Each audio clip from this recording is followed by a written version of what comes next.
ఇక రాష్ట్ర వ్యాప్తంగా దీక్షా దివస్ వేడుకలు జోరుగా సాగుతున్నాయి. మేడ్చల్ జిల్లా పీర్జాదిగూడ కార్పొరేషన్లో మాజీ మేయర్ జక్క వెంకటరెడ్డి ఆధ్వర్యంలో బీఆర్ఎస్ కార్యకర్తలు భారీ ర్యాలీ నిర్వహించారు. అయితే ఈ కార్యక్రమంలో మాజీ మంత్రి మల్లారెడ్డితో పాటు భారీ సంఖ్యలో బీఆర్ఎస్ కార్యకర్తలు కూడా పాల్గొన్నారు. అండ్ తెలంగాణ తొలి సీఎం కేసీఆర్ చిత్రపటానికి పాలాభిషేకం చేశారు. కాంగ్రెస్ ప్రభుత్వం వచ్చాక అన్ని సంక్షేమ పథకాలు బంద్ అయ్యాయని మల్లారెడ్డి మండిపడ్డారు. సో మళ్లీ వచ్చేది కేసీఆర్ ప్రభుత్వమేనని ధీమా వ్యక్తం చేశారు.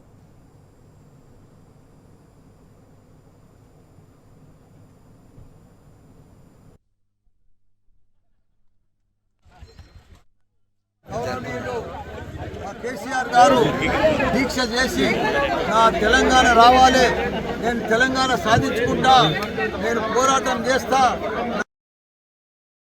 సరే కొన ప్రాణం దాకా కూడా నా ప్రాణం త్యాగం చేసైనా సరే తెలంగాణ రావాలి అని చేసి ఆనాడు దీక్ష చేసినందుకే ఈరోజు తెలంగాణ వచ్చింది.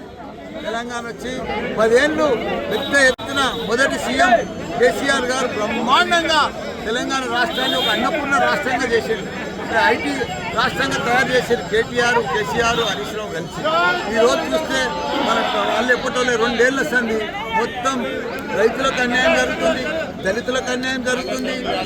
ప్రతి ఒక్కరికి ఏ బంధువులు ఇస్తలేరు, రైతు బంధు ఇస్తలేరు, మన రైతు బీమా ఇస్తలేరు. ప్రతి ఒక్కరు కూడా బంద్ చేశారు. కేసీఆర్ కిట్ ఇస్తలేరు, పిల్లలకు 12,000 13,000 పిల్లలు పుడితే ఇస్తారు, అవి కూడా అన్ని బంద్ చేశారు. వాళ్ళన్ని దుకాణాలన్నీ కూడా బంద్ చేసుకుంటూ వస్తూ ఉన్నారు. తెలంగాణలో సత్యనాశ్ చేస్తారు కాంగ్రెస్.